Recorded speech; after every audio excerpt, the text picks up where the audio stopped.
Bismillahirrahmanirrahim. Assalamualaikum warahmatullahi wabarakatuh. Alhamdulillahi ala ihsani wa syukru lahu ala taufiqihi wa amtinani. Asyhadu an la ilaha illallah wahdahu la syarika lahu ta'ziman li sya'ni.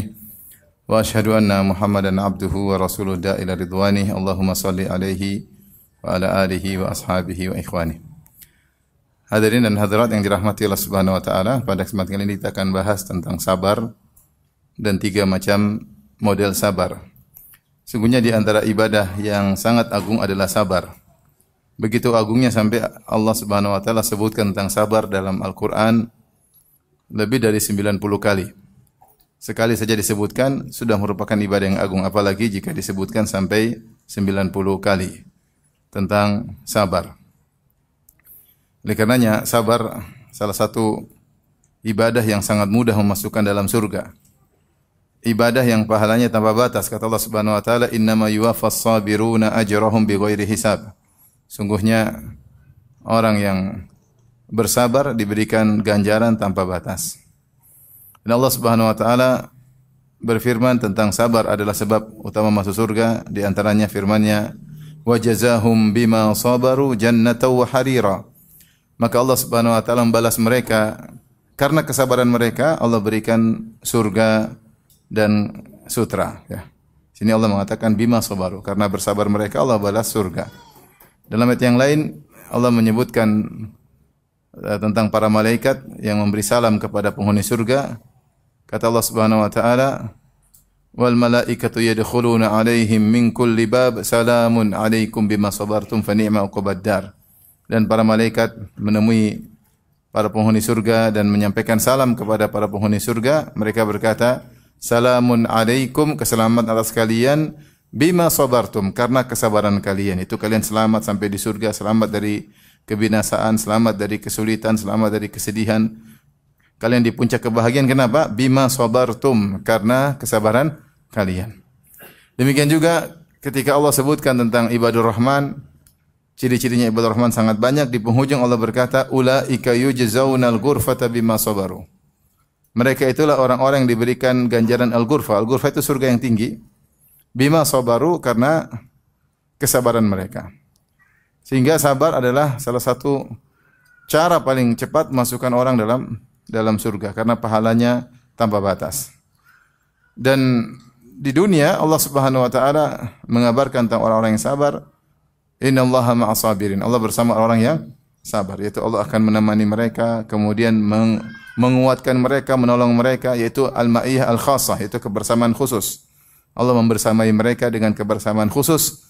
Maksudnya Allah sertakan dengan pertolongan, ya, dari Allah Subhanahu wa taala. Demikian juga Allah berfirman, "Wallahu yuhibbus sabirin." Allah mencintai orang-orang yang sabar. Semakin seorang bersabar, semakin dicintai oleh Allah Subhanahu wa taala. Maka dari sini kita perlu belajar bagaimana agar kita bisa lebih bersabar. Karena dunia ini memang dunia adalah ujian, ya. Hidup ini adalah apa? Ujian. Memang kita diciptakan untuk diuji, ya, untuk diuji. Ikhwan dan akhwat yang rahmati Allah Subhanahu wa taala, para ulama menjelaskan bahwasanya sabar ada 3. Sabar ada 3. Yang pertama namanya as-sabru ala ta'ah, kesabaran dalam jalan ketaatan. Yang kedua, as-sabru anil ma'siyah, yaitu sabar untuk meninggalkan kemaksiatan. Dan yang ketiga, as-sabru ala aqdarillahil mu'limah, sabar menghadapi ujian-ujian dan musibah-musibah yang menyakitkan hati, yang tidak menyenangkan hati. Ini 3 model kesabaran, dan ketiga-tiganya berlaku terkait dengan ayat-ayat yang tadi kita sebutkan, yaitu 3-tiganya pahalanya tanpa batas. 3-tiganya merupakan sebab utama masuk surga. 3-tiganya sebab dicintai oleh Allah Subhanahu wa taala. 3-tiganya merupakan sebab untuk mendapatkan kebersamaan khusus dari Allah Subhanahu wa taala. Namun dari 3 model ini, manakah sabar yang paling afdal? Apakah sabar dalam jalan ketaatan, ataukah sabar meninggalkan kemaksiatan, ataukah sabar ketika terkena musibah? Banyak orang menyangka namanya sabar cuma kalau terkena musibah. Banyak orang menyangka demikian. Kalau saya bilang sabar, maksudnya sabar dalam menghadapi musibah. Padahal sabar tidak terbatas pada itu saja. Ada sabar yang lain, yaitu sabar dalam jalan ketaatan, Ada juga sabar meninggalkan maksiat selain sabar menghadapi musibah. Syekhul Islam Ibnu Taimiyah rahimahullahu taala menyebutkan bahwasanya sabar tadi terbagi menjadi tiga. Tiga ini bisa kita klasifikasikan menjadi dua juga, menjadi dua. Yang pertama disebut dengan as-sabru al-ikhtiyari, sabar pilihan. Yang kedua disebut dengan as-sabru al-idtirari, itu sabar terpaksa. Sabar pilihan, sabar terpaksa. Yang dimaksud dengan sabar pilihan yaitu dia ada milih untuk sabar atau tidak. Untuk sabar atau tidak, untuk melakukan atau tidak. Dan yang dimaksud dengan sabar pilihan itu dua, yaitu sabar melakukan menjalankan ketaatan dan sabar meninggalkan maksiat. Ibarat misalnya kita lagi di rumah, kemudian terdengar kumandang azan subuh, as-salatu khairum minan naum, ya, salat lebih baik daripada tidur. Kita punya pilihan. Bangun menuju ke belakang, siap-siap berwudu untuk masjid, atau kita melanjutkan tidur. Punya pilihan enggak? Punya pilihan. Makanya ketika kita memilih untuk bangun kemudian pergi ke masjid, berarti kita bersabar memilih untuk ke masjid. Namanya disebut sabar pilihan. Karena ada pilihan yang kedua yang bisa kita lakukan, yaitu lanjutkan tidur. Namanya sabar al-ikhtiyari. Dia memilih sabar. Demikian juga sabar meninggalkan maksiat. Dia juga termasuk sabar al-ikhtiyari. Seperti kita di depan internet, depan kita ada klik, tinggal mau klik ada film India atau film Korea. Kita mau klik nonton atau tidak? Kita bisa ngeklik nonton, bisa tidak. Ada pilihan. Ketika kita tidak mengklik, berarti kita sabar meninggalkan apa? Maksiat. Sabar meninggalkan maksiat. Itu kita lagi sedang duduk di kafe, tiba-tiba ada perempuan cantik. Terus kita mau lihat atau tidak? Kita punya pilihan. Mumpung istri nggak ada ya. Mau melihat atau tidak?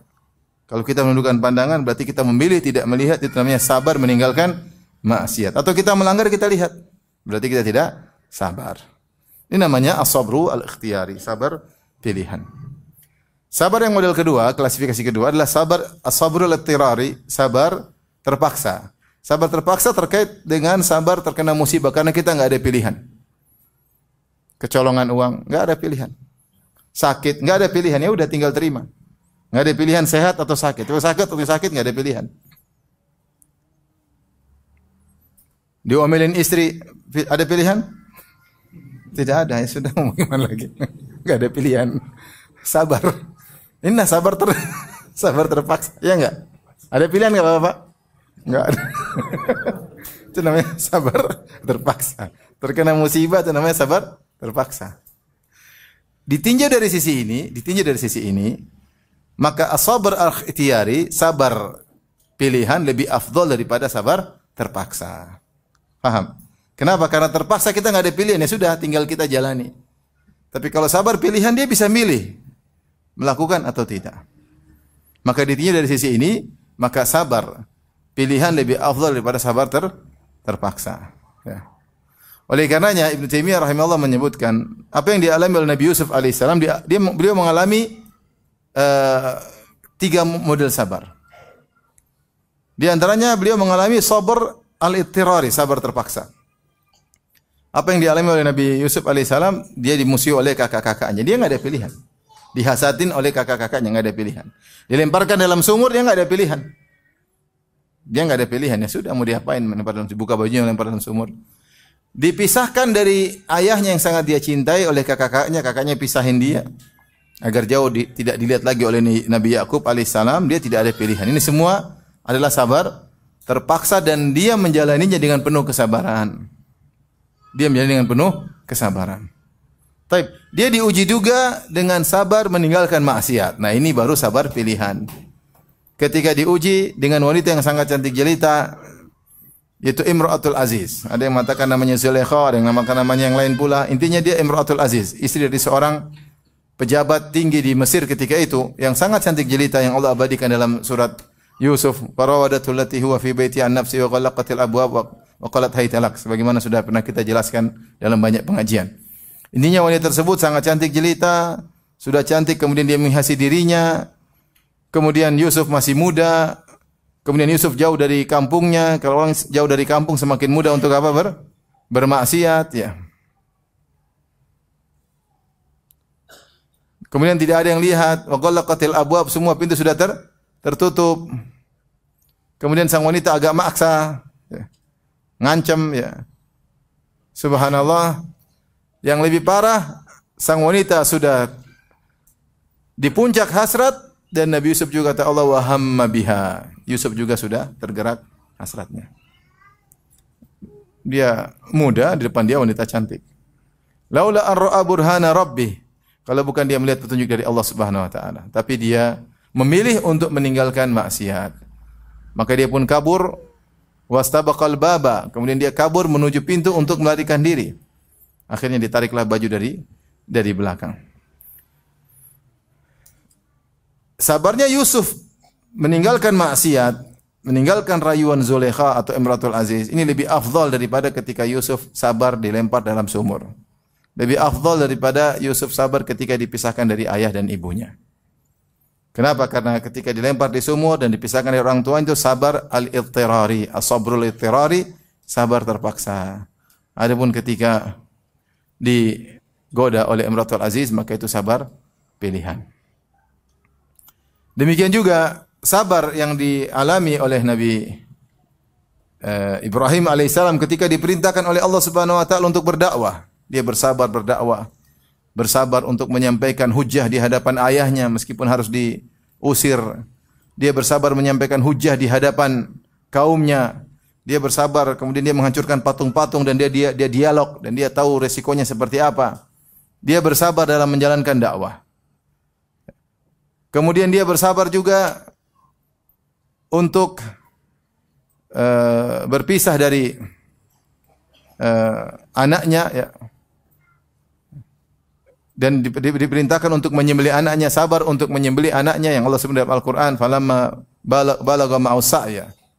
Ketika Ismail sudah mencapai remaja, sudah dewasa, lagi begitu gagah-gagahnya sang anak, maka Ibrahim diperintahkan untuk menyembelihnya. Maka dia berkata, "Ya bunayya, inni ara fil manami anni adzbahuk, fanzur madza tara." Wahai anakku, aku bermimpi aku menyembelihmu. Menurutmu bagaimana? Maka Ismail berkata, "Ya abati fa'al ma tu'mar, satajiduni insyaallah minas sabirin." Lakukanlah apa yang diperintahkan Allah kepadamu, insyaallah kau dapati aku niscaya insyaallah termasuk orang-orang yang sabar. Ibrahim ketika diperintahkan, dia menjalankan ketaatan untuk menyembelih anaknya. Maka ini juga sabar dalam menjalankan ketaatan, dalam berdakwah. Kata Ibnu Taimiyah, lebih afdal daripada sabar yang dilakukan oleh Nabi Ayyub alaihissalam ketika diberi sakit oleh Allah Subhanahu wa taala. Kenapa? Karena sabarnya Nabi Ayyub, sabar pilihan atau sabar terpaksa? Sabar terpaksa. As-sabrul ittirari. Maka jika ditinjau dari sabar pilihan dan sabar terpaksa, maka lebih afdal sabar terpaksa. Jadi mau saya lebih terpaksa sabar pilihan. Mau saya jadi seorang menghadirkan dalam dirinya semua sabar berpahala. Jangan menyangka cuma sabar terkena musibah saja, pahalanya besar. Cuma sabar diomelin istri saja, pahalanya besar. Ke masjid juga pahalanya besar, sabar, dakwah bersabar, ya. Juga pahalanya besar. Sabar bayar zakat. Intinya ketaatan juga pahalanya besar. Tapi setelah itu mana yang lebih afdal? Sabar menjalankan ketaatan atau sabar meninggalkan maksiat? Mana yang lebih afdal? Ketaatan meninggalkan maksiat? Kenapa ketaatan? Hah? Emang meninggalkan maksiat tidak butuh usaha? Tinggal tinggalkan depan ceweknya depan gimana? Tinggal ngerayu gimana? Tinggal dihadang gimana? Sama-sama tentunya sangat berat, ya. Melakukan ketaatan, demikian juga meninggalkan maksiat, dua-dua yang berat. Tetapi ditinjau dari sisi tertentu, maka sabar menjalankan ketaatan lebih afdal. Kenapa lebih afdal? Ditinjau dari tujuan utama kita diciptakan adalah untuk beribadah, ya tidak? Allah berfirman, "Wa ma khalaqtul jinna wal insa illa liya'budun." Tidaklah aku ciptakan manusia kecuali untuk beribadah. Adapun meninggalkan maksiat adalah penyempurna dari ibadah tersebut. Tujuan kita untuk beribadah sebagai bukti kita seorang hamba, makhluk yang diciptakan oleh Sang Khalik. Bukti terkuat apa? Kita menyembahnya. Maka kita diciptakan untuk beribadah kepada Allah. Adapun meninggalkan maksiat adalah penyempurna. Kemudian juga maslahat adanya ketaatan Ya. Lebih besar daripada maslahat ditinggalkannya maksiat. Maslahat adanya ketaatan yang muncul lebih besar kemaslahatannya daripada ditinggalkannya maksiat. Atau sebaliknya, kemudaratan tidak dikerjakan maksiat lebih besar mudaratnya daripada kemudaratan dilakukan maksiat. Kemudaratan tidak dilakukan ketaatan, mohon maaf, kemudaratan tidak dilakukan ketaatan lebih mudarat daripada kemudaratan dilakukan maksiat. Ini sekedar komparasi bahwasanya ketaatan menjalankan sabar dan menjalankan ketaatan lebih afdal daripada sabar meninggalkan maksiat. Tapi semuanya juga berat ya.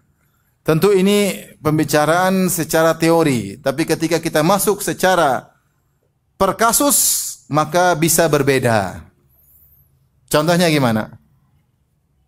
Sabar untuk sholat subuh, bangun tidur sholat subuh, tentu lebih ringan daripada sabar ketika diganggu oleh cewek cantik kaya raya, WA terus, kirim foto terus. Ya atau tidak? Ya atau tidak? Minta menggoda terus. Lebih berat mana? Lebih berat mana? Goda cewek jelas, kita sepakat ya. Kecuali homo enggak apa-apa. Enggak tergoda. Jadi kalau normal, waras lebih tergoda. Jadi itu tadi kita sebut teori, paham? Teori. Secara umum sabar, ketaatan lebih tinggi daripada sabar meninggalkan apa? Maksiat, dan lebih tinggi daripada sabar terkena musibah. Tapi ketika kita masuk pada perkasus belum tentu. Contoh seperti tadi, sabar, orang dengar azan kita tidur cukup, alhamdulillah dengar azan mudah berangkat, mudah. Tapi ketika bangun tidur tahu-tahu banyak WA, kemudian cewek cantik-cantik, bukan cantik, kemudian kirim uang semua, oh tergoda. Baru diomelin istri lagi, wah ini jangan-jangan petunjuk dari Allah ini. Lebih berat meninggalkan maksiat ketika itu. Benar juga meninggalkan maksiat secara umum lebih afdal daripada sabar ketika terkena musibah. Tapi jika musibahnya besar belum tentu, berat. Contoh misalnya seorang meninggalkan maksiat, ya tidak nonton film Korea, mudah bagi dia. Tapi ketika terkena musibah, ternyata anaknya satu-satunya meninggal dunia, tidak gampang. Tidak gampang. Jadi apa yang kita sampaikan tadi, maksudnya secara jenis, paham? Secara jenis, tapi secara per kasus berbeda. Ini contohnya seperti mana? Seperti saya mengatakan, lelaki lebih afdal daripada wanita secara jenis. Paham? Walaysa dzakaru kal unsa, lelaki lebih afdal daripada wanita. Tapi secara person-person belum tentu. Ada lelaki tukang maksiat, ada wanita salehah, lebih afdal wanita salehah. Paham? Paham enggak? Sama seperti dalam kaidah al-bid'atu ahabbu ila syaitan minal ma'siyah. Bid'ah lebih parah daripada maksiat. Kenapa al-bid'atu al-ma'siyatu yutabu minha? Orang bermaksiat dia masih mungkin bertobat karena dia tahu dia salah. Tapi kalau bid'ah tidak mungkin dia bertobat karena dia merasa tidak bersalah. Maka ditinjau dari sisi itu bid'ah lebih parah daripada maksiat. Karena orang bid'ah tidak merasa bersalah, bagaimana mau bertobat? Tapi jika ditinjau dari per kasus ada bid'ah yang parah seperti bid'ah wahdatul wujud, meyakini Allah bergabung dengan bersatu dengan makhluk, ya ini kekufuran. Tentu lebih parah daripada maksiat zina. Paham? Jadi ketika kita berbicara secara teori tadi, maksudnya secara jenis sabar melakukan ketaatan lebih afdal daripada jenis sabar meninggalkan apa? Maksiat. Dan lebih afdal yang paling rendah sabar ketika mendapatkan musibah. Tapi ketika kita menuju kasus per kasus, terkadang bisa berubah. Tergantung besarnya musibah, atau beratnya meninggalkan maksiat, atau beratnya ketaatan yang harus dilakukan. Baik, sekarang kita bahas yang pertama. Tentang sabar menjalankan ketaatan. Sabar menjalankan ketaatan, Allah sebutkan dalam ibadah, Allah sebutkan dalam banyak ayat. Bahkan kebanyakan ayat dalam sabar terkait dengan sabar menjalankan ketaatan. Kebanyakan ayat sabar dalam Al-Quran terkait dengan sabar menjalankan ketaatan. Di antaranya Allah berfirman, Rabbus samawati wal ardi wa ma bainahuma fa'buduhu wassabir li'ibadatihi hal ta'lamu lahu samiyya. Dalam surat Maryam kata Allah Subhanahu wa taala, Rabbus samawati wal ard, dialah penguasa langit dan bumi, pencipta langit dan bumi, wa ma bainahuma, dan apa yang ada di antara keduanya. Fa'buduhu, beribadalah kepada Allah karena Dia yang menciptakan langit dan bumi, karena Dia yang mengatur alam semesta, maka Dialah yang hendaknya beribadah di tempat beribadah kepadanya. Kemudian kata Allah, wastabir li ibadatih, dan bersabarlah dalam beribadah kepadanya, sabar. Di sini Allah mengatakan bukan wasbir tapi wastabir. Dan kita tahu dalam kaidah bahasa jika ada tambah huruf berarti tambah kekuatan, yaitu sabar yang lebih lagi, bukan sekadar wasbir li ibadatihi tapi wastabir, kuatkanlah dirimu untuk bersabar untuk beribadah kepada Allah Subhanahu wa taala. Kenapa? Karena banyak hal-hal yang memalingkan engkau dari ibadah. Dan benar, sekarang ini banyak fitnah yang membuat kita malas beribadah. Bukankah Rasulullah SAW bersabda, al-ibadatu fil harji ka hijratin ilayya. Beribadah di zaman fitnah seperti hijrah kepadaku. Ibadah di zaman fitnah seperti hijrah kepadaku. Kenapa? Karena di zaman fitnah banyak orang tidak beribadah. Banyak orang sibuk ngurusin apa? Fitnah. Ada apa dengan fitnah? Bagaimana perkembangannya? Inilah kita sekarang di zaman medsos, tiap hari ikut fitnah.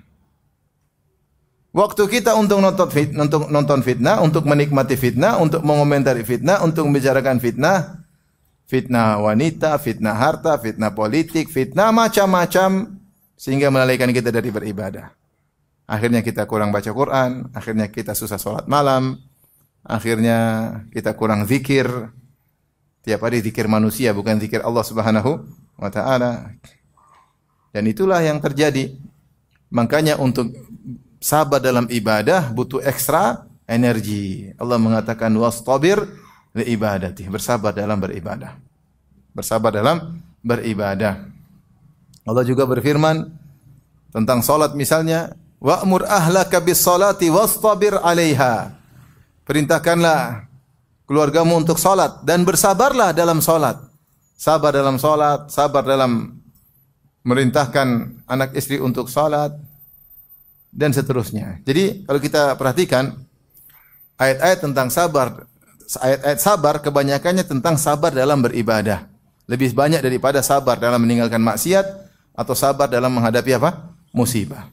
Yang paling banyak adalah ayat sabar untuk beribadah. Kita akan sebutkan contoh-contoh ayat-ayat sabar, semoga menjadi perhatian kita semua. Yang pertama, misalnya Allah suruh bersabar untuk salat.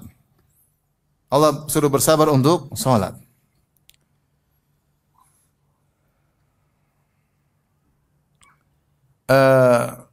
Allah berfirman tadi dalam surat akhir surat Thaha, wa'mur ahlaka bis salati wastabir 'alaiha. Perintahkanlah keluargamu, anak istrimu untuk salat. Wastabir 'alaiha, dan sabarlah untuk salat. Salat butuh kesabaran. Salat butuh kesabaran. Salat yang benar, salat yang khusyuk. Apalagi salat dengan iqamatus salat, iqamis salat dengan salat yang sempurna, serta dengan qabliyah dan ba'diyah dengan sunnah-sunnahnya, ini butuh kesabaran luar biasa. Kata Allah, wastabir 'alaiha, bersabar untuk salat. Bersabar untuk salat, bersabar untuk perintahkan anak istri untuk salat. Kemudian Allah ingatkan, la nas'aluka rizqan nahnu narzuquk. Kami tidak minta rizki darimu, bahkan kami yang beri rizki kepadamu. Kenapa? Isyarat bahwasanya banyak orang tidak sabar untuk salat. Dan banyak orang tidak sabar untuk nyuruh anak istri salat. Kenapa? Sibuk cari rizki. Sibuk cari rizki. Karena banyak kerjaan, banyak nyeles, ya, banyak kegiatan, banyak proyek, lupa untuk nyuruh anak istri salat. Maka Allah tegur, la nas'aluka rizqan. Kami tidak pernah minta rizki kepada kalian. Nahnu narzukuk, justru kami beri rizki kepada kalian. Makanya kata para ulama, siapa yang salat, nyuruh anak istri salat adalah sebab dimudahkan rizki. Karena Allah jamin. Itu seakan-akan Allah berkata, jangan sampai kau sibuk cari rizki, kau lupa suruh anak istri salat. Suruhlah anak, carilah rizki, tapi sisihkan waktu untuk nyuruh anak istri apa? Salat. Kami yang tanggung rizkimu. Kami yang tanggung rizkimu. Wal aqibatu littaqwa, dan kesudahan yang indah bagi orang yang bertakwa. Ini contoh Allah suruh untuk sabar dalam salat. Makanya sabar kita nyuruh anak salat, sabar nyuruh anak ke masjid untuk salat, ya. Ada orang marah-marah, ya. Dia bangun anak salat subuh, salat. Malas dia. Salat nak, malas. Ini di Arab sana. Akhirnya dia marah. Dia bilang, "Ya himar, salat." Himar itu apa? Keledai. Dongki salat. Anaknya kaget langsung terjaga dia. Abi, dongki. abinya dongki. Sabar. Suruh anak sholat butuh kesabaran. Sampai sebagian teman cerita, Ustaz saya kadang-kadang nggak bisa sholat qobliyah karena bangunin anak. Nggak apa-apa. Nanti qobliyah di kekotok nggak ada masalah. Ini ada keperluan nyuruh anak untuk apa? Sholat. Dari awal malam nak tidur nak, besok abi bangunin nak. Itu butuh kesabaran. Ya, butuh kesabaran. Nyuruh istri sholat aja butuh sabar. Sayang sholat, sayang sholat. Tapi ada kejadian dia mau sholat subuh dia bangun istrinya. Sholat. Tidur. Sholat. Tidur nanti. Dia pergi sholat ke masjid, mungkin zikir pagi petang semua balik, istrinya belum sholat. Kamu saya cerai kata. Subhanallah. Ada kejadian begitu. Jengkel. Itu namanya enggak sabar. Itu orang bukan orang Malang, bukan. Jadi nyuruh sholat butuh sabar, kita sholat butuh sabar. Sampai kita bisa sholat dengan menikmati sholat tersebut. Seperti sabda Nabi SAW, "Waju'ilat qurratu aini fis salat." Dijadikan kebahagiaanku pada sholat. Sampai sholat adalah solusi dari kepenatan kehidupan dunia. Nabi berkata, "Ya Bilal, arihna bis salat." Wahai Bilal, istirahatkanlah kami, rehatkanlah kami, tentramkanlah kami dengan apa? Salat.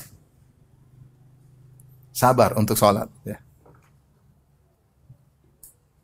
Demikian juga Allah berfirman di surat Hud, kata Allah Subhanahu wa taala, "Wa aqimis salata tarafayin nahari wa zulafan minal lail, innal hasanati yudhhibna as-sayyi'at, dzalika dzikra lidz-dzakirin, wasbir fa innallaha la yudhi'u ajral muhsinin."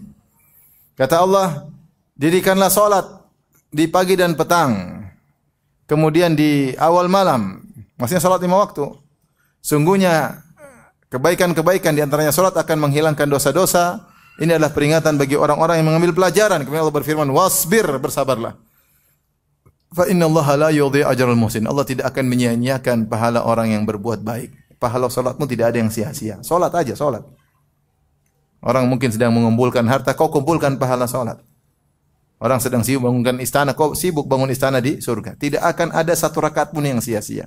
Tidak akan ada satu sujud pun yang sia-sia. Semua tercatat. Fa innallaha la yudhi'u ajral muhsinin. Allah tidak akan menyia-nyiakan, meluputkan, melalaikan pahala orang yang berbuat kebaikan. Di sini Allah mengatakan wasbir, bersabarlah.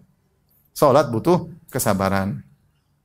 Tapi di antara ketaatan yang Allah suruh sabar secara spesifik adalah menunaikan nazar. Allah berfirman dalam surat Al-Insan, "Yufuna bin nadri wa yakhafuna yawman kana syarruhu mustatira." Mereka menunaikan nazar. Kemudian di akhir ayat kata Allah Subhanahu wa taala, "Wa jazahum bima sabaru." Allah balas mereka karena kesabaran mereka jannata wa harira, surga. Jadi kalau kita sudah berjanji sama Allah, sudah bernazar, dicatat, jangan sampai lupa. Sabar untuk menunaikan nazar tersebut. Sesempurna mungkin kita tunaikan nazar yang sudah pernah kita janji di hadapan Allah Subhanahu wa taala. Karena menunaikan janji kita kepada Allah butuh kesabaran, butuh kesabaran. Di antaranya selanjutnya Allah mengatakan, "Wa yut'imuna at-ta'ama 'ala hubbihi miskina wa yatima wa asira. Innama nut'imukum liwajhillah la nuridu minkum jazaa'an wa la syukura. Inna nakhafu min rabbina yawman 'abusan qamtarira. Fawaqahumullahu syarra dzalikal yaumi. Wa laqahum nadratan wa surura wa jazaahum bima sabaru." Kata Allah Subhanahu wa taala, di antara yang perlu disabarkan adalah ikhlas dalam bersedekah. Kata Allah tentang sifat-sifat penghuni surga tersebut, wa yut'imuna at-ta'ama, mereka memberikan makanan ala hubbihi, makanan yang mereka suka. Bukan kasih makanan sisa, bukan kasih makanan bekas, makanan yang mereka suka. Ya. Bukan yang mau basi baru dikasih, enggak. Yang mereka suka mereka kasih kepada siapa? Kepada orang miskin, kepada anak yatim, kepada tawanan. Kemudian Allah berkata, mereka mengatakan, "Innama nut'imukum liwajhillah." Kami ini beri makan kepada kalian karena mencari wajah Allah. La nuridu minkum jazaa'an wala syukura. Kami tidak butuh terima kasih dari kalian dan tidak butuh balas budi. Kami tidak butuh jasa dari kalian. Kami tidak butuh kalian mengingat kebaikan kami, tidak perlu. Inna nakhafu min rabbina yawman 'abusan qamtarira. Kami takut dengan hari kiamat nanti, di mana orang dalam wajah yang ketakutan.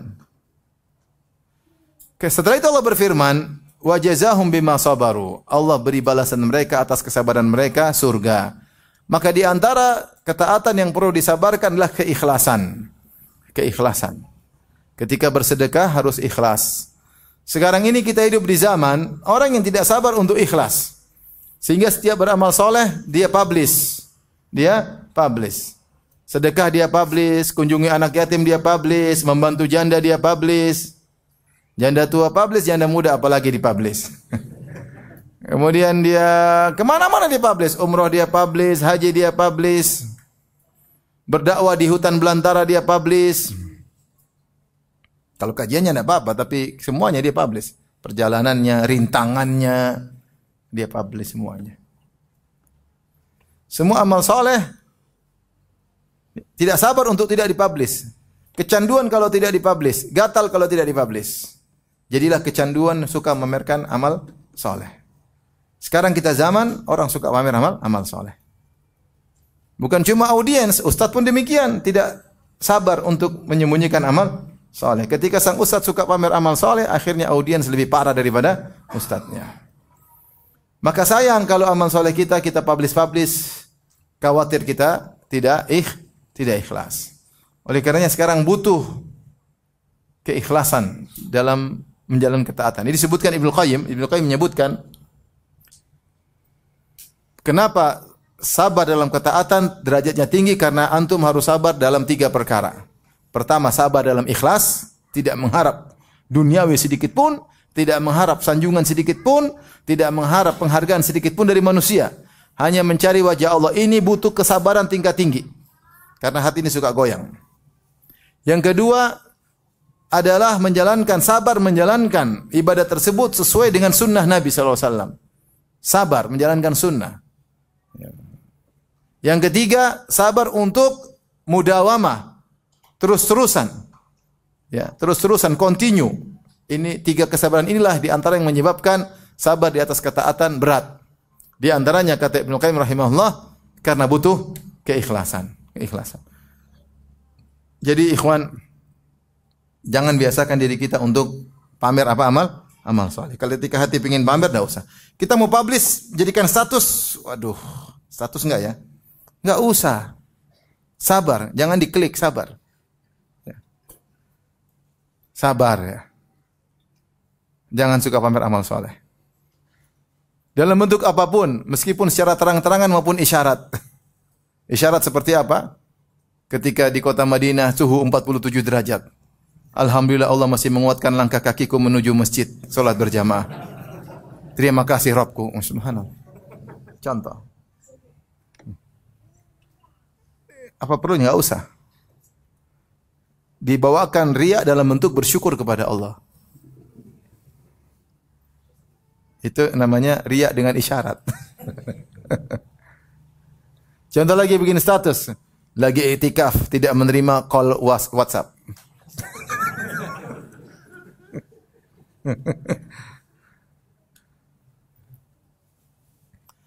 Atau bangun jam 3 malam terus bikin status baru.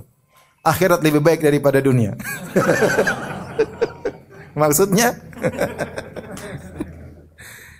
jadi antum sabar. Sabar, jangan pamer amal soleh. Kalau ada orang cerita nama saya, antum jangan terpancing. Assalamualaikum, waalaikumsalam. Alhamdulillah, saya sudah haji 5 kali loh. Dalam hati, saya sudah 20 kali. 5 kali. Oh, Masya Allah, alhamdulillah. Ya udah. Hati ini ingin cerita, kamu 5 kali juga Bu, hajinya pun melanggar semua. Pakai visa ziarah, sama visa pekerja, sama visa percepatan, semua pelanggaran. Itu saja pamer-pamer. Maksudnya, enggak usah lah. Enggak usah. Jadi terkadang kita terpancing mau pamer, enggak usah. Sabar, ikhlas, sabar. Sabar untuk tidak mengharap, kata Ibnu Qayyim, sanjungan manusia sedikit pun, sabar. Itu butuh kesabaran untuk ikhlas. Lihat Allah mengatakan wa jazahum bima sabaru, mereka sabar bersedekah karena Allah. Tidak mengharapkan sanjungan, la nuridu minkum jazaan wala syukura. Kami tidak butuh dari kalian balas budi maupun terima kasih. Ini juga ketika kita bersedekah, kita sabar. Sedekah kasih misalnya kerabat, kakak, adik, orang tua kayak siapa, kayak jangan berharap mereka bilang terima kasih, enggak usah. Latih diri kita untuk tidak mengharap terima kasih dari mereka. Bagaimana caranya? Dengan kita merubah mindset kita. Kalau kita sedekah itu, mereka yang berjasa kepada kita. Karena dengan kita bersedekah, kita lebih diuntungkan daripada dia. Dia paling cuma buat berobat atau untuk makan selesai. Dia dapat manfaat sebentar. Kita manfaat banyak. Pahala banyak. Dapat keuntungan di dunia, dilipat gandakan terkadang sedekah kita. Rezeki tambah lancar. Dijauhkan dari kematian yang buruk. Kemudian nanti di alam barzah merasakan hasilnya.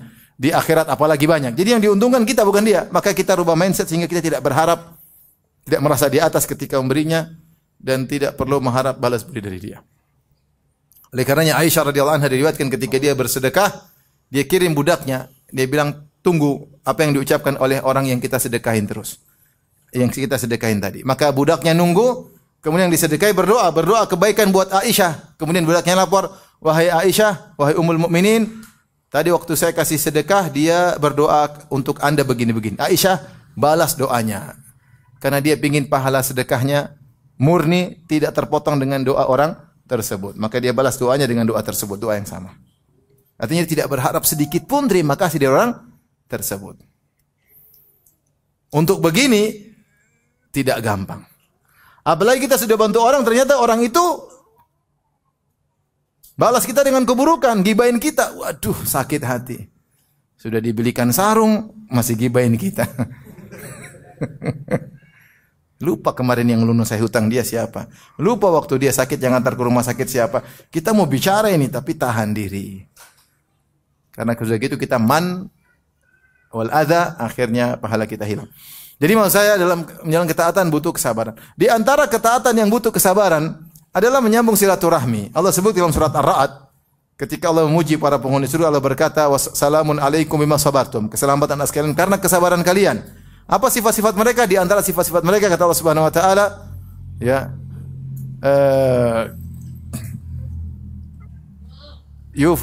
wa yasiluna ma amara Allah bi ayyusal. Ya, mereka menyambung apa yang Allah perintahkan untuk disambung. Ya. Mereka menyambung apa yang Allah perintahkan untuk disambung. Itu maksudnya menyambung apa? Silaturahmi. Menyambung alladzina yufuna bi ahdillahi wa la yanquduna al-mitsaq walladzina yasiluna ma amara Allah bi ayyusal. Orang-orang yang menunaikan janji mereka kepada Allah dan tidak membatalkan perjanjian mereka kepada Allah, dan orang-orang yang menyambung silaturahmi yang diperintahkan oleh Allah. Ternyata di antara ibadah yang disebutkan secara khusus oleh Allah untuk disabarin adalah nyambung silaturahmi, dan ini butuh kesabaran tingkat tinggi. Sabar untuk telepon, untuk datang ke rumah kerabat. Kalau jauh sabar untuk nelpon mereka, basa-basi yang penting tersambung. Kalau ada rezeki, sabar untuk memberikan kepada mereka hadiah, kebaikan disambung kepada mereka. Sabar untuk mendengar keluh kesah mereka. Sabar terkadang mereka bikin masalah sama kita sehingga kita tidak memutuskan silaturahmi, butuh perjuangan untuk menyambung silaturahmi. Ya. Saya punya kawan, dia bilang sama saya, "Ustaz, saya ini susah, Ustaz." Dia kebetulan kaya. Kalau saya kasih uang banyak sama adik-adik, dibilang sombong. Kalau saya nggak kasih, dibilang pelit. Udah kasih sebagian aja, jangan banyak-banyak. Artinya kasih aja, mau dibilang sombong biarin aja. Bukan sombong, kita lagi sayang. Ya. Jadi silaturahmi butuh kesabaran. Harus mengalahkan ego, apalagi masalah sama adik. Maunya kita yang kakak, adik yang minta maaf, tapi enggak, kita karena Allah. Saya kan kakak, kamu adik yang kesini doang. Enggak, jangan begitu. Kita sabar menyambung apa? Silaturahmi. Ini contoh yang Allah sebutkan. Di antara amal soleh yang Allah perintah untuk sabar, Allah sebutkan di antara sifat-sifat ibadur rahman adalah salat malam. Ya Allah mengatakan, walladzina yabituna li rabbihim sujjadan wa qiyama. Dan orang-orang yang di malam hari mereka sujud dan berdiri, maksudnya mereka salat malam. Ini juga butuh kesabaran luar biasa. Untuk bangun malam, kemudian salat malam, membaguskan berdiri di hadapan Allah Subhanahu wa taala. Ibnu Qayyim berkata, siapa yang bagus memperbaguskan berdirinya di dunia di hadapan Allah ketika salat, Allah akan mempermudah berdirinya ketika berhadapan dengan Allah di hari pertanggungjawaban. Sabar, bangun, pasang alarm 1 jam sebelum subuh, kemudian bangun, sabar. Alarm jangan taruh dekat kepala, taruh di atas lemari. Jadi kalau bangun langsung, kalau perlu 2. Satu semari, satu di telinga istri. Jadi biar istri yang bangunkan kita. Kita bangun. Kalau bangun cuma kebiasaan. Bangun kita ngantuk-ngantuk ke belakang, kemudian kasih air, sikat gigi, selesai, sudah hilang. Udah sholat. Sabar. Meninggalkan kelezatan tidur untuk mencari muka ke hadapan Allah Subhanahu wa taala. Yang paling lezat itu tidur. Lebih lezat daripada makanan. Kalau antum dikasih dua pilihan, makanan enak sama ngantuk buat tidur, pilih mana? Pilih tidur. Makanan seenak kamu kalau ngantuk pilih mana? Pilih tidur. Tapi antum melawan kelezatan tersebut, apalagi lagi mimpi indah terus bangun. Antum melawan, ya. Karena Allah Subhanahu wa taala. Itu butuh kesabaran luar biasa. Butuh kesabaran. Tapi ini semua sekedar sampel aja sebagai contoh, ya. Sabar dalam jalan ketaatan memang butuh kesabaran. Sekarang berdakwah juga butuh kesabaran, ya.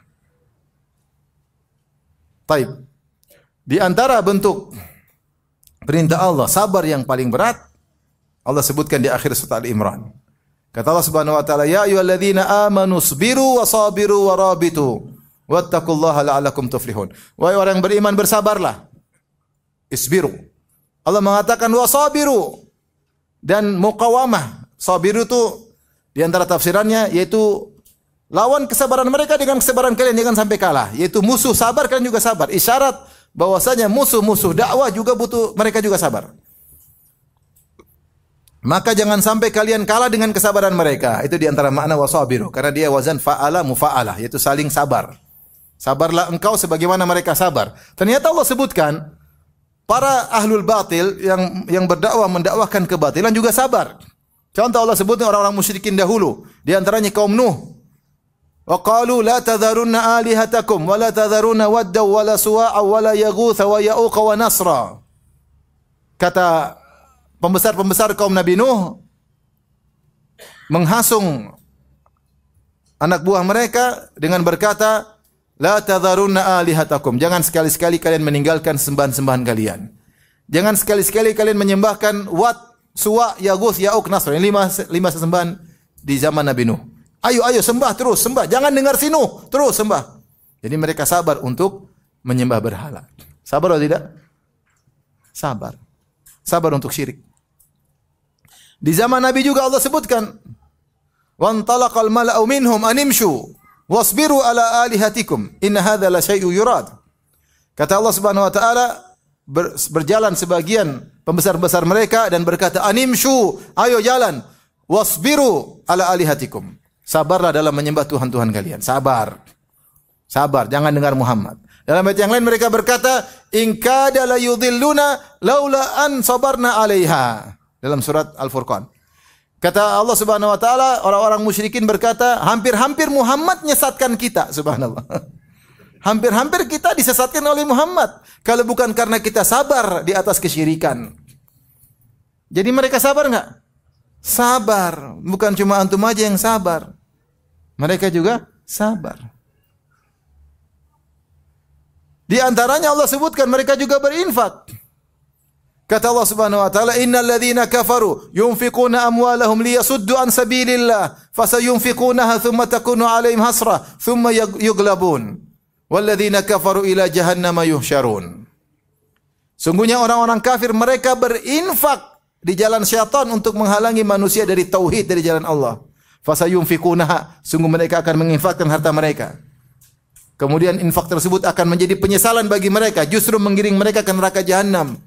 Tsumma yughlabun, kemudian mereka akan dikalahkan di dunia dan di akhirat mereka dilemparkan dalam neraka jahanam. Jadi mereka juga sabar berinfak. Maka kalau ahlul batil juga bersabar, pelaku syirik bersabar, sampai orang yang berdakwah untuk memurtadkan kaum muslimin mereka bersabar. Ada seorang dai, dia sudah merasa hebat, dia berjalan ke hutan belantara untuk dakwah.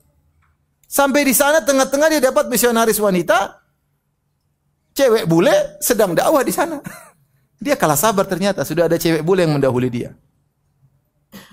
Jadi jangan sangka antum aja yang bersabar. Allah sudah sebutkan ahlul batil juga mereka bersabar. Makanya Allah mengatakan wasabiru, lawanlah sabar mereka dengan kesabaran kalian. Kalian sudah lebih sabar daripada mereka. Mereka juga bergerak, mereka juga berinfak, mereka ingin memurtadkan manusia, mereka ingin menjadikan tauhid menjadi syirik. Oleh karenanya sabar dalam dakwah butuh kesabaran. Dakwah butuh kesabaran. Nah, dalam dakwah di antara panitia butuh kesabaran.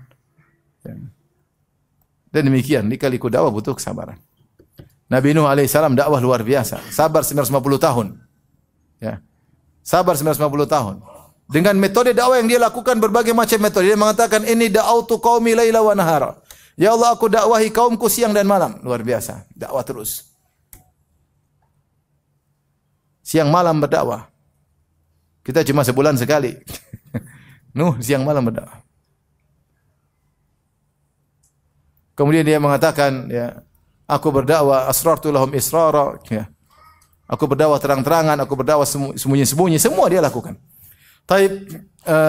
Jadi kalau kita lagi ada kegiatan ketaatan, semangat dan sabar. Bukan maksudnya kita cuma melakukan ketaatan, tapi sabar, mudawamah, continue dalam ketaatan tersebut, itu pahalanya sangat besar. Ketaatan pahalanya ada, tapi sabar dalam continue pahalanya lebih besar. Karena yang dimaksud dengan sabar dalam ketaatan maksudnya continue dalam ketaatan tersebut. Salat subuh pahalanya besar. Continue salat subuh di masjid terus, ini pahalanya lebih besar, jauh lebih besar. Ikhlas disertai dengan apa? Keikhlasan. Ya. Kemudian juga sabar di atas sunnah. Sabar di atas sunnah. Orang semua melakukan maksiat, orang melakukan bid'ah. Kadang-kadang kita sendirian juga ragu-ragu. Kita yang salah apa mereka yang salah nih? Orang pada joget semua, kita enggak joget. Jangan-jangan yang joget yang benar. Terkadang setan datang goyang kita dari apa? Sunnah. Orang di mana joget, kita sini enggak joget. Yang benar joget enggak sih? Baik, yang berikutnya sabar meninggalkan maksiat. Sabar meninggalkan maksiat. Ibnu Qayyim menyebut dalam Madarijus Salikin, ada beberapa kiat agar kita meninggalkan maksiat, dan ketahuilah sabar meninggalkan maksiat termasuk sabar yang pahalanya sangat besar. Dan kita hidup di zaman godaan untuk maksiat luar biasa, terutama medsos, medsos. Banyak orang terjatuh tersungkur di penghujung, subhanallah. Ngaji tidak kuat menghadapi maksiat, kemudian tersungkur terjatuh. Banyak kejadian. Oleh karenanya sabar untuk meninggalkan maksiat. Ada beberapa cara bermaksiat. Yang pertama, kata Ibnu Qayyim rahimahullahu taala, adalah mengingat akan dampak buruk akibat maksiat. Dampaknya banyak sekali. Dan ini sudah saya pernah punya kajian dari buku Ibnu Qayyim dari Da'wa Dawa. Di internet ada judulnya intinya dampak buruk dari apa? Bermaksiat. Kita baca itu di dunia, belum lagi di akhirat. Makanya Allah mengatakan, "Qul inni", katakanlah wahai Muhammad, "Inni akhafu in asaitu rabbi adzab yaumin azim." Katakanlah Muhammad, aku takut kalau aku bermaksiat kepada Allah, aku akan ditimpa dengan azab yang pedih. Ada sebagian salaf ketika dia melakukan maksiat, maka dia taruh jarinya di api. Dia tidak kuat meletakkan tangannya di api, tentu sangat panas. Siapa yang kuat? Kita taruh jari di api, tentu kita kepanasan. Api dunia sih kita enggak kuat, apalagi api apa? Akhirat. Sabar. Ada seorang kawan menasihati kawan-kawannya. Kawan-kawannya suka ke luar negeri, kemudian dia khawatir kawan-kawannya berzina di luar negeri. Maka dia ngobrol sama kawan-kawannya. Dia bilang, menurut kalian kalau orang berzina sebab masuk neraka enggak? Oh iya, sebab masuk neraka. Zina. Taib, zina taruhlah 15 menit, setengah jam, taruhlah waktu tidak lama, zina. Bisa bikin masuk neraka enggak? Bisa. Taib, kalau masuk neraka kira-kira berapa lama di neraka? Mungkin 100 tahun? Mungkin. 1000 tahun gara-gara 15 menit? Mungkin. 1 juta tahun? Mungkin. Maksudnya neraka ini tidak ada penghujungnya, tidak ada abadi. Baru mereka mulai mikir, subhanallah. Gara-gara kenikmatan sebentar bisa mengkonsekuensikan azab yang sangat panjang. Mikir. Maka di antara cara agar orang meninggalkan maksiat, dia pikir dampak ini cuma bukan di akhirat, dunia juga. Dan kalau di akhirat bahaya. Bahaya. Ada orang melakukan riba. Istri jadi sama saya. Dia apa? Bekam saya, kemudian dia cerita ngobrol. Bilang, Ustaz, saya dulu praktisi riba. Terus saya ngaji, terus saya tinggalkan riba, kemudian saya jual kue-kue macam-macam, gagal melulu. Sampai setelah beberapa lama, tahu-tahu ada bos saya panggil saya lagi untuk kerja lagi dan dinaikkan gajinya. Ketika itu saya goyang. Saya bilang istri saya, gimana? Jangan mas, riba. Gimana ini? Siapa tahu boleh, darurat. Iya, siapa tahu boleh. Kata istrinya. Tapi supaya kau pasti tanya dulu sama Ustaz. Siapa tahu ada lampu hijau. Karena darurat, kita jualan nggak laku terus ini. Siapa tahu darurat boleh riba. Subhanallah, saya goyang. Maka saya pergi ke Ustaz. Dia cerita sama saya. Ustaznya saya kenal juga. Ustaz, ini Ustaz, kondisi begini, susah begini. Boleh nggak saya kerja lagi di instansi ribawi? Kata Ustaz, kamu kan tahu apa dosa riba? Tahu Ustaz. Apa dosa? Dosa riba diantaranya seperti seorang mendatangi ibunya sendiri. Coba diulang. Dosa riba diantaranya seperti mendatangi ibunya sendiri. Coba diulang. Kenapa Ustaz? Kamu nggak ngerti. Tahu nggak? Riba itu kamu zinai makmu sendiri. Kaget. Langsung dia tinggalkan. Hidup cuma sebentar. Alhamdulillah masih bisa makan, masih bisa minum. Tidak usah cari uang yang haram. Masih gemuk, alhamdulillah. Yang haram enggak, saya enggak siap dihisap, alhamdulillah. Saya masih bisa makan, masih minum. Namun orang sekarang melakukan maksiat, syubhat diembat, haram ditembak, malas tahu. Taib. Jadi maksud saya, di antara hal yang buat kita meninggalkan maksiat, kita ingat dampaknya. Contoh sederhana sekarang saya mengatakan, dampak nonton aurat wanita yang tidak halal. Laki-laki nonton film Korea, nonton film India, nonton film box office, nonton ya, mulai nakal-nakal nonton trialnya dulu, akhirnya begitu sudah ada nonton langsung ya. Habis waktu nonton, lihat cewek-cewek, lihat taib, maksiat dia lakukan, dia ngumbar, lihat wanita-wanita yang cantik-cantik, kenikmatan dia dapatkan, kelezatan, kepuasan hawa nafsunya melihat wanita cantik. Tapi lihat dampaknya di dunia seperti apa? Belum di akhirat. Baru dampak di dunia. Dampak di dunia, dia pulang ke rumah, istrinya jadi jelek. Padahal istrinya memang tidak begitu cantik. Begitu dilihat cewek cantik, tambah jelek. Tadi istrinya putih, sekarang pulang kelihatan seperti donat gosong. Wah, udah tambah parah lagi. Lihat cewek-cewek Korea kayak boneka-boneka, lihat istrinya, kayak gini ya. Apa salah mata saya apa gimana? Iya, itu maksiat. Akhirnya tidak berhasad sama istri. Yang menderita siapa? Dia yang menderita. Akhirnya dia terpacu lagi, nonton lagi, hidup dalam khayalan tidak pernah dia rasakan. Dia tidak pernah bisa menikahi wanita Korea tersebut. Hidup dalam khayalan, rumah tangga kacau. Kenikmatan Allah cabut karena itu baru di dunia. Terus kecanduan nonton, istri yang Allah sediakan yang halal tidak bisa dia nikmati. Penderitaan atau bukan? Penderitaan. Sampai ada yang telepon saya, Ustaz, gimana? Aduh, saya tergoda sekali sama wanita, Ustaz. Rugi saya cuma lihat dot, cuma bisa ngiler, Ustaz, enggak bisa dicicipin. Iya, itulah maksiat. Cuma bisa ngiler, tidak bisa apa? Dicicipin. Yang ada es krimnya enggak bisa. Es krim di rumah enggak bisa dirasa. Sudah enggak enak, sudah tawar, hambar, pahit sekarang. Gara-gara sering ngumbar apa? Pandangan. Itu contoh sederhana.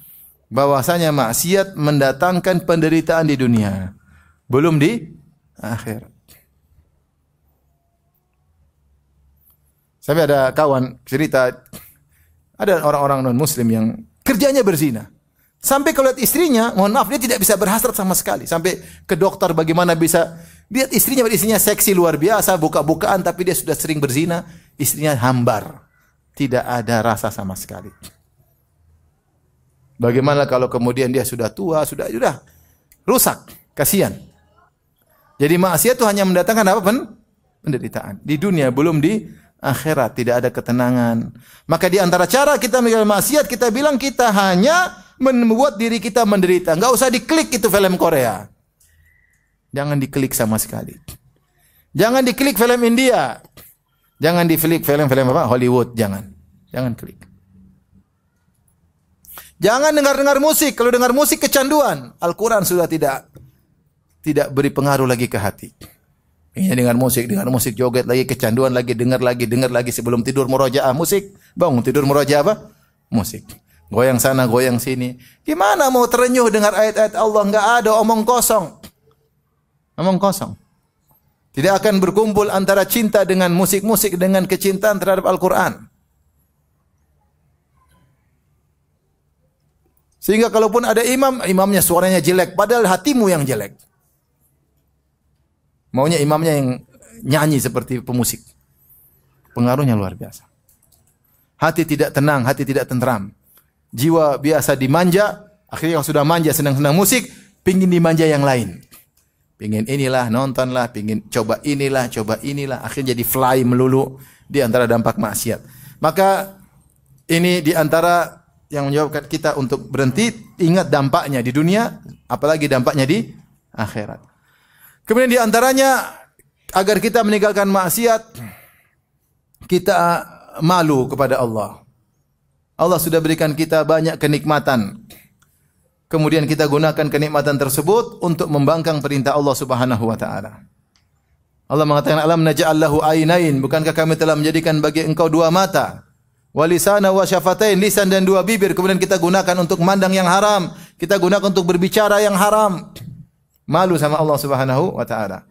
Makanya Nabi Yusuf alaihissalam ketika dirayu oleh Zulaikha atau Imratul Aziz, dia berkata apa dalam Al-Qur'an? Innahu rabbi ahsana mathwaya. Sungguhnya Rabbku telah berbuat baik kepadaku. Di sini dua tafsiran. Ada yang mengatakan Rabbku maksudnya majikanku, yaitu suamimu baik sama saya. Bagaimana saya berkhianat kepada suamimu? Yang kedua tafsirnya innahu rabbi. Sungguhnya Allah telah berbuat baik kepadaku. Bagaimana aku membalas kebaikan Allah dengan membangkang perintahnya, dengan berzina. Ya akhi, kalau Allah ingin cabut kenikmatan yang Allah berikan kepada engkau, mudah bagi Allah. Sementara kita dengan santainya menggunakan kenikmatan tersebut untuk membangkang perintah Allah. Berjam-jam kita di hadapan tontonan yang haram. Berjam-jam kita, malaikat catat terus. Kita maksiat. Kita kerja maksiat, makan uang haram. Ngeri, hidup cuma sebentar. Oleh karenanya malu kepada Allah ketika kita menggunakan nikmat yang Allah berikan kepada kita justru untuk bermaksiat kepada Allah Subhanahu wa taala. Intinya kita butuh kesabaran menyabarkan diri kita. Itu ada sebab-sebab yang Ibnu Qayyim sebutkan dalam kitabnya Madarijus Salikin, ya. Madarijus Salikin. Dan beliau menyebutkan di antaranya agar kita tidak melakukan maksiat, kita menghadirkan cinta kepada Allah. Bukankah kalau kau tinggalkan maksiat, kau sabar Allah cinta kepadamu? Maukah engkau melunturkan cinta Allah kepadamu? Kalau kita maksiat, Allah semakin tidak cinta sama kita. Allah semakin meninggalkan kita. Tadinya Allah bersamamu, Allah tinggalkan engkau. Kalau sudah ditinggalkan oleh Allah, apa yang mau kita harapkan? Kemana kita mau bersandar? Maka jangan bermaksiat. Kalau maksiat kita ditinggal oleh Allah. Kita tidak sabar. Kalau sabar, Wallahu yuhibbus sabirin. Allah cinta orang bersabar. Sabar meninggalkan maksiat. Innallaha ma'as sabirin. Allah senantiasa bersama kita. Apapun ujian yang kita hadapi, Allah bersama kita. Kenapa? Kita sabar meninggalkan maksiat. Tapi begitu kita mulai hobi maksiat, tontonan atau pendengaran atau makan haram, kecintaan Allah semakin luntur pada kita. Bisa berganti dengan kemurkaan kepada kita, wal iyadzubillah.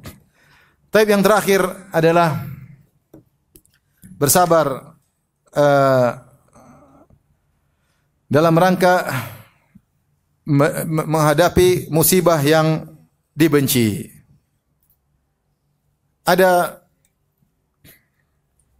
kiat-kiat agar kita bersabar menghadapi musibah yang kita benci. Saya sudah punya pembahasan, kajian khusus bisa dinonton nanti, tentang kiat-kiat ridha terhadap musibah. Kiat-kiat ridha terhadap musibah. Ada sekitar 10 kiat agar kita, saya tidak akan ulangi lagi. Tapi saya ingin sampaikan di sini perkataan Ibnu Qayyim rahimahullahu taala. Beliau berkata, "Hadhihi thalathatu asya' tab'atsul mutalabbis biha ala sabri fil bala." Ini adalah 3 perkara yang memotivasi orang yang terkena musibah untuk bersabar ketika terkena musibah. Yang pertama, ihdaha mulahadhatu husnil jaza. Memikirkan tentang balasan yang indah. Balasan yang indah. Intinya, orang yang diuji, ya, kalau dia bersabar maka dia akan mendapatkan balasan yang indah di dunia maupun di akhirat. Maka sering kita dengar perkataan orang, pilihan Allah yang terbaik. Ini perkataan tidak 100% tepat. Yang benar adalah pilihan Allah adalah yang terbaik bagi orang yang bersabar. Pilihan Allah adalah yang terbaik bagi orang yang bersabar. Siapa yang bersabar, maka mihnah akan menjadi minhah, kata Ibnu Qayyim dalam kitabnya Al-Wabilus Sayyib. Siapa yang bersabar, ujian maka akan menjadi anugerah dengan syarat dia bersabar. Kalau dia tidak bersabar, itu musibah semakin buat dia terpuruk. Semakin buat dia jauh dari Allah, bahkan bisa mati dalam kondisi su'ul khatimah kalau dia tidak bersabar. Maka ketika seorang mengetahui bahwasanya pilihan Allah yang terbaik, kalau dia bersabar, maka dia kuatkan dirinya untuk bersabar. Lihatlah bagaimana Nabi Yusuf alaihissalam ketika akhirnya dia menjadi seorang bangsawan. Kemudian kakak-kakaknya baru tahu ternyata kamu Yusuf yang pernah kami buang. Apa kata Nabi Yusuf? Innahu may yattaqi wa yasbir fa innallaha la yudhi'u ajral muhsinin. Sungguhnya siapa yang bertakwa dan bersabar, Allah tidak akan menyia-nyiakan ganjaran orang yang berbuat ihsan. Maka lihat penghujungnya menjadi sangat indah. Dia menjadi seorang bangsawan yang dihormati oleh penduduk Mesir dan dia bisa mendatangkan keluarganya ke Mesir. Jadi kita tinggal sabar nih, sabar aja nanti ujungnya pasti baik. Sabar. Tinggal sedikit sabar. Kapan kita enggak sabar kacau. Sabar. Allah berfirman tentang Bani Israel, "Wa tammat kalimatu rabbikal husna ala Bani Israil bima sabaru." Dan telah sempurnalah, telah tertetapkanlah ya ketetapan yang indah bagi Bani Israel bima sabaru, karena mereka bersabar. Ketika mereka bersabar, Allah beri kesudahan yang indah. Dan banyak contohnya. Saya juga ada kajian tentang bisa jadi kau benci sesuatu ternyata lebih baik. Dalam Al-Quran banyak contohnya. Contohnya di antara kisah Nabi Yusuf alaihissalam. Maka ketika kita sabar, ingat, jangan enggak sabar. Sabar ujungnya indah loh, sabar. Dilewati aja. Sebulan, 2 bulan, sabar terus. Minimal ketika kita bersabar, pahala banyak sekali di akhirat. Mendongkrak kita untuk mudah masuk surga. Pahala banyak sekali. Nanti ujungnya pasti indah.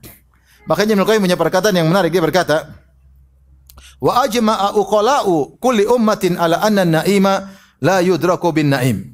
Seluruh orang yang cerdas dari umat ini, seluruh umat sepakat bahwasanya kebahagiaan tidak diraih dengan kebahagiaan. Kebahagiaan diraih dengan kesusahan. Bersusah-susah dulu, kemudian bersenang-senang apa? Kemudian. Ya. Wa anna man rafaqar raha farakar raha. Siapa yang selalu pingin santai-santai, dia akan kehilangan kesantaian di kemudian hari. Wa hasala al-masyaqqa waqtar raha. Ketika dia pingin santai, dia malah mendapatkan kesulitan. Fidari raha, yaitu di hari akhirat, dia malah susah. Maka semuanya perlu perjuangan. Dan ketika kita bersabar, kita tahu ujungnya indah, kita sabar. Allah tidak kasih tahu ujungnya apa. Kita sabar. Tapi kita cara untuk bersabar pasti husnudzon, ujungnya indah, pasti ujungnya indah.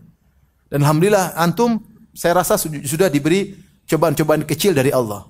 Bukan banyak cobaan kita lewati, ternyata ujungnya apa? Indah. Ada cobaan lagi kita lewati dengan sabar, ternyata ujungnya indah. Saat ini ujiannya berat. Kiaskanlah dengan yang sebelumnya. Sebelum jauh begini, insya Allah juga sekarang begitu, sabar. Baik, di antaranya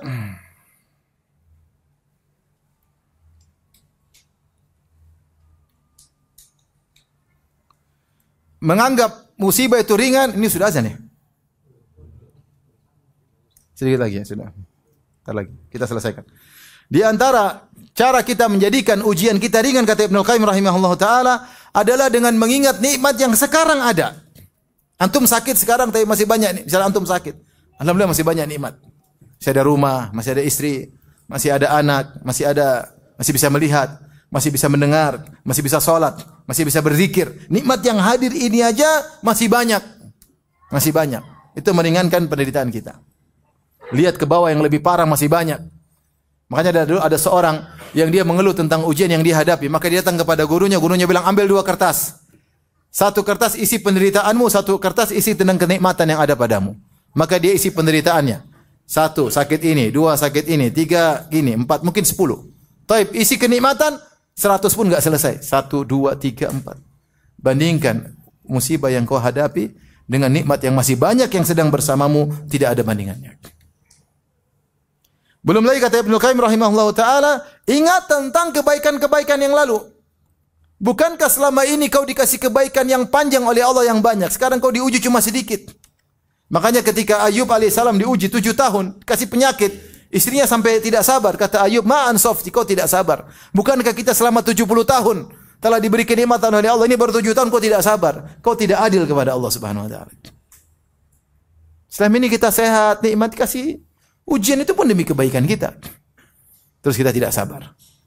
Maka dengan perenungan-perenungan ini, maka seorang kuat untuk bersabar menghadapi musibah. Tapi yang paling indah, yakin, husnudzon, penghujungnya pasti apa? Indah, pasti. Saya katakan siapa yang bersabar, pasti 100% akibatnya lebih indah. Fasbir, innal aqibata lil muttaqin. Bersabarlah, sungguhnya kesudahan yang indah bagi orang yang bertakwa. Tinggal kita husnudzon kepada Allah Subhanahu wa taala. Sebentar lagi akan ada jalan keluar. Lihatlah bagaimana Yakub alaihissalam, justru ketika di puncak kesulitan dia malah husnudzon. Ketika Yusuf alaihissalam hilang, dia tidak tahu di mana. Kemudian Binyamin tertahan di Mesir. Kemudian kakak mereka yang paling tua, kalau nggak salah Yahuda, juga tidak mau pulang. 3 anaknya di Mesir semua. Maka ketika itu dia di puncak kesedihan, sampai menangis sampai matanya buta. Ya. Maka dia berkata, ya, sabrun jamil, asallahu ayyatiyani bihim jami'an. Semoga Allah mendatangkan mereka bertiga semuanya kepadaku. Innahu huwal alimul hakim. Sungguhnya Allah maha berilmu dan dia maha bijak. Dia tahu apa yang dia lakukan. Tapi dia husnudzon ketika di puncak kesulitan. Dia baru mengatakan demikian, Allah akan datangkan mereka setelah 3 anaknya tidak balik ke Palestina. Ya. Kemudian dia berkata, innama ashku bathi wa huzni ila Allah. Aku hanya mengadukan kesedihan kepada Allah Subhanahu wa taala. Oleh karenanya ikhwan, kalau kita dikena musibah, lakukan kiat-kiat ini, ya. Ingat, sebentar lagi akan ada pertolongan. Ingat, kalau sabar maka penghujungnya pasti apa? Indah. Ingat, kenikmatan yang kita rasakan sekarang masih lebih banyak daripada musibah yang kita rasakan. Ingat, terlalu banyak kenikmatan sebelumnya yang telah kita rasakan. Makanya Allah berfirman, innal insana li rabbih lakanud. Sungguhnya manusia itu suka berkeluh kesah. Kata Hasan Al-Basri, yadhkuru al-masaib wa yansa ni'am. Sikap manusia itu kalau terkena musibah itu yang diingat-ingat. Sementara nikmat dia lupa. Maka jangan seperti itu. Kalau terkena musibah justru ingat nikmat-nikmat yang sebelumnya sehingga kita merasa ringan. Ini sekedar namanya lika-lika kehidupan. Tidak mungkin nikmat terus, pasti ada fase di situ diuji. Nanti nikmat lagi seperti itu. Kali demikian saja kajian kita. Subhanakallah bihamdik asyhadu an la ilaha illa anta astaghfiruka wa atubu ilaik. Assalamualaikum warahmatullahi wabarakatuh.